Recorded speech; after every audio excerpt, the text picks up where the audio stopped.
اسلام میں یہ تصور ہے کہ جب بیوی آتی ہے تو اپنے ساتھ اپنا رزق لے کر آتی ہے، اور مرد اس بات کی تصدیق کریں گے کہ جب وہ کنوارے تھے تو جتنا کماتے تھے، شادی کے بعد ان کے رزق میں اللہ تبارک و تعالی برکت دے دیتے ہیں، اضافہ دے دیتے ہیں، بلکہ جب ان کا بچہ ہو جائے تو اللہ تعالی اور اضافہ کر دیتے ہیں، دوسرا بچہ ہو جائے تو اور اضافہ کر دیتے ہیں۔ اور یہ اللہ تبارک و تعالی کی تقسیم ہے۔ اللہ تبارک و تعالی کا ارشاد ہے، نحن قسمنا بینہم معیشتہم، ہم نے ان کے درمیان رزق کو تقسیم کیا۔ یہ ہم کرتے ہیں،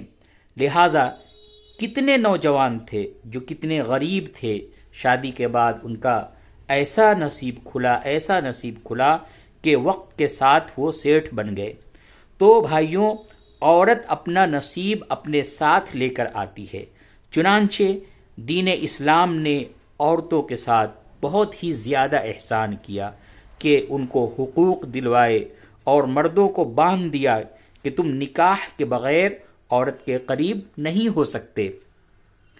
حضرت محمد مصطفیٰ صلی اللہ علیہ وسلم نے امت پر اس بات کو اچھی طرح واضح کیا، لہٰذا میری بہنوں، میری بیٹیوں، تمہیں چاہیے کہ روزانہ درود شریف پڑھ کر نبی علیہ السلام کی خدمت میں ہدیہ بھیجا کرو، دعا مانگا کرو کہ اے اللہ تعالیٰ کے محبوب، آپ کو ہماری طرف سے سلام ہو، اس طبقہ کی طرف سے جن کو زمانے جاہلیت میں زندہ قبروں میں دفن کر دیا جاتا تھا۔ آپ نے ہم کمزوروں کو وراثت میں حصہ دلایا، آپ نے ماں کے قدموں میں جنت بتلائی، آپ نے اپنے آخری حج کے خطبے میں ہمیں یہ دور دکھایا، عورتوں کے ساتھ حسن سلوک کی تعلیم دی، لہذا اللہ تعالی ہماری طرف سے آپ کو بہترین جزا اور بہترین بدلہ عطا فرمائے۔ میرے بھائیوں، میری بہنوں، میری بیٹیوں،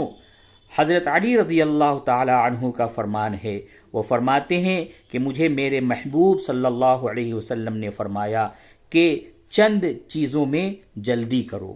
نمبر 1، جیسے نماز کا وقت ہو جائے تو نماز پڑھنے میں جلدی کرو، نماز میں جان بوجھ کر کے تاخیر نہ کیا کریں۔ اسی طریقے سے اگر کوئی شخص